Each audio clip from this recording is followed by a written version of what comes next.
So what advice would you give veterans that are considering, starting their own business? Oh, don't wait. Don't wait. And I don't mean throw yourself into it and neglect your responsibilities, but find the time to start working on that idea, because it's going to stay back here and it's going to nag you, and you might as well, and it might take you longer than you think to get it launched. So take one step. I always say slow is a speed. It's not an accusation. Slow is a speed. If you take one step now, then maybe it's another 2 years before you're able to do anything else about it, but you've already planted the seed, you've already laid the foundation, you'll be ready to go when the situation around you is right. So my first piece of advice is don't wait. What's it say? Slow is smooth and smooth is fast. Yeah. We have so many pieces of advice, but I always ask them, how much time and money are you willing to lose?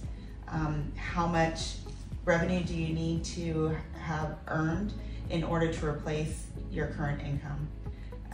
Don't take out any kind of business loan, right? Don't take money until you're sure that you can make money, or you've made money. Like, why would you want to owe on something that you haven't validated, an idea you haven't validated yet, you haven't generated revenue? Be proud of the side hustle, that having a job while you're exploring this concept, that's okay. That there are going to be naysayers that will be like, why are you doing that? That's crazy. Don't you work enough? But there's nothing wrong with the side hustle and bootstrapping. You just one step at a time, like Rosie said. Just do it, but one step at a time, and allow Action Zone to help you. There's all kinds of entrepreneurial organizations, service organizations that they can go to. While Action Zone's mission focuses on our customers, which are veteran and military spouses, don't limit yourself to organizations that only serve veteran and military spouses. We don't want to stovepipe our community and keep us, contained. We want to kind of push them out and, like Rosie had said, integrate into the professional community of wherever they live. I think also locally, the Entrepreneur Collaborative Center. Yeah, Hillsborough County has an incredible resource for entrepreneurs at the Entrepreneur Collaborative Center. I believe that's in Ybor, correct? Yes. There are over 100 partners that provide services out of that building. We are very fortunate that they have our office and classroom spaces there in that building.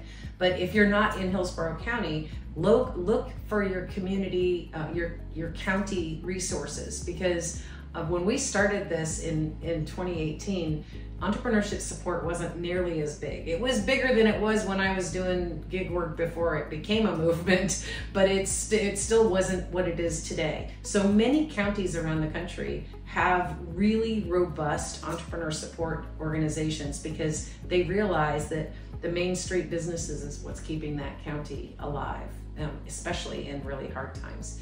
The other resources that you might not think about is your county library system.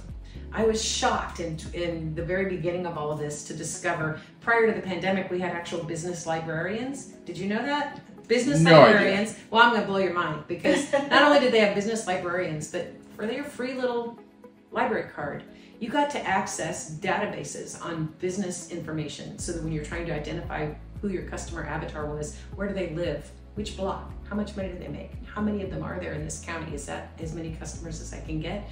And it would cost you $200 or $300 a month to have a subscription to that, but you get to use them for free with your library card. As well, everybody thinks they need co-working space.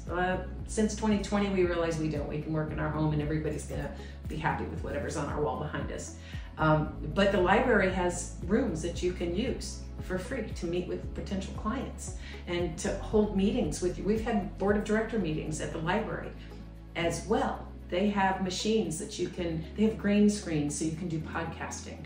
They have vinyl cutting machines so you can make signs. They have sewing machines. Do you know how many Etsy producers are sewing on free sewing machines in libraries across the country? You'd be blown away. The library has all of these resources, and they may not be at every branch. Like in Tampa, I might have to drive a little further to get to one with something that I need than another one. But when you understand, when you start looking at the resources that are available in your own hometown, you're just amazed that the doors that have been opened for small business and solo entrepreneurs in trying to build their business. It's out there. Just ask.